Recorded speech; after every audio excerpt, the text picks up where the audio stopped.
अस्सलाम वालेकुम नाज़रीन।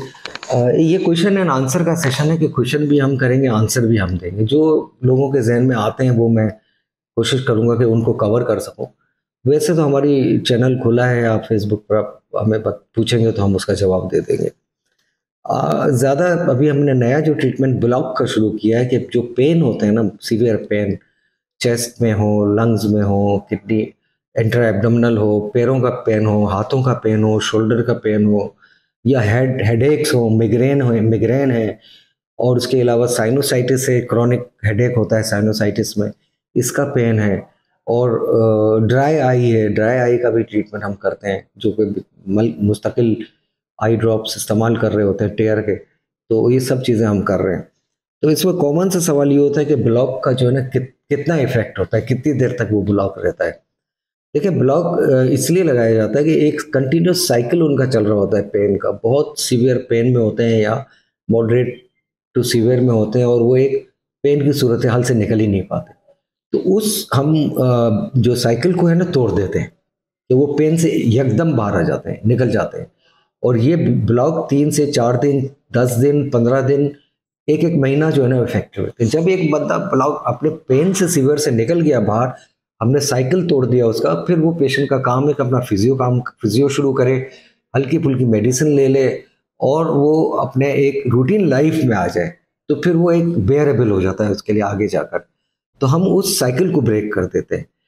वो रिपीट भी करा सकते हैं, अगर उनको ज़रूरत है तो रिपीट भी करा सकते हैं, लेकिन इतनी सीवियरिटी का पेन नहीं होता दोबारा जितना कि उनको पहले हुआ रहा होता है।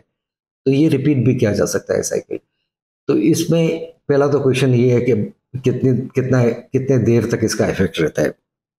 इसके साइड इफेक्ट इसके कुछ नहीं है। हम ज़ाइलोकेन जो इस्तेमाल करते हैं, वो 2% ज़ाइलोकेन को डाइल्यूट कर देते हैं हम डिस्टिल वाटर के साथ, और वो इतना डाइल्यूट होता है कि उसका साइड इफेक्ट का कोई चांस ही नहीं रहता।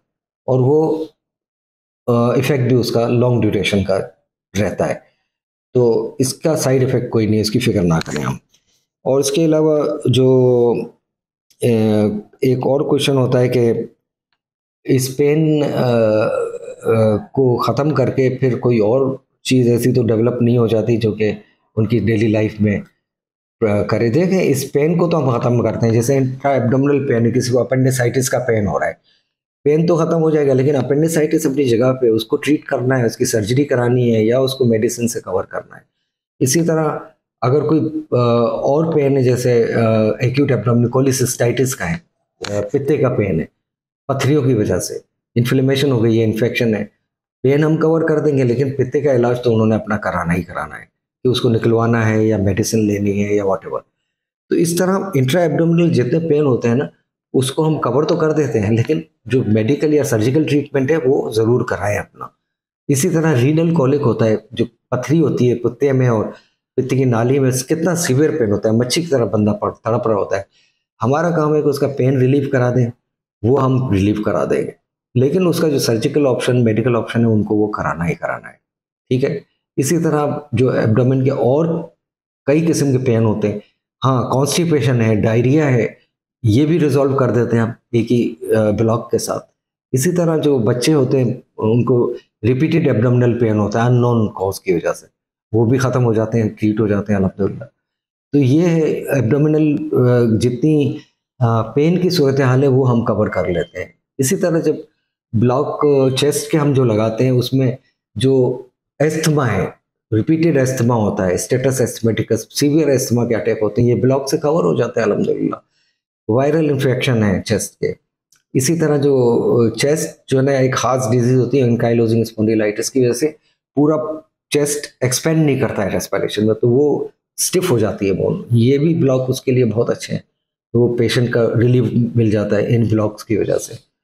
तो मेरे कहने का मकसद है कि वो जो इन ब्लॉक के साथ साथ फिर आपको मेडिकल या सर्जिकल कोई इशू साथ है तो उसको आपने अलग से देखना है। लेकिन हम पेन ब्लॉक करते हैं, और कई चीज़ों में ये ट्रीट भी कर देता है, लेकिन कई चीज़ें ऐसी हैं जो कि आपको मज़ीद अपनी ट्रीटमेंट आगे कराते रहना है।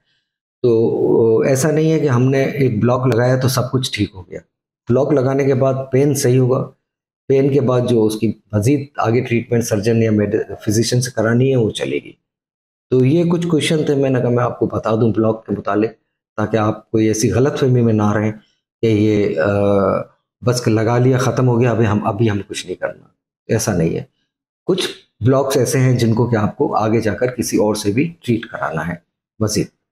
तो इस चैनल को दोबारा मैं आपसे रिक्वेस्ट करूंगा कि सब्सक्राइब भी करें, लाइक भी करें और शेयर भी करें आगे से आगे, ताकि हमें हमारी ज़्यादा से ज़्यादा व्यूअर्स बढ़ें और इस नॉलेज को स्प्रेड हो जाए पूरी पाकिस्तान में, एटलीस्ट लोगों को पता चल जाए। बहुत शुक्रिया। अस्सलाम वालेकुम।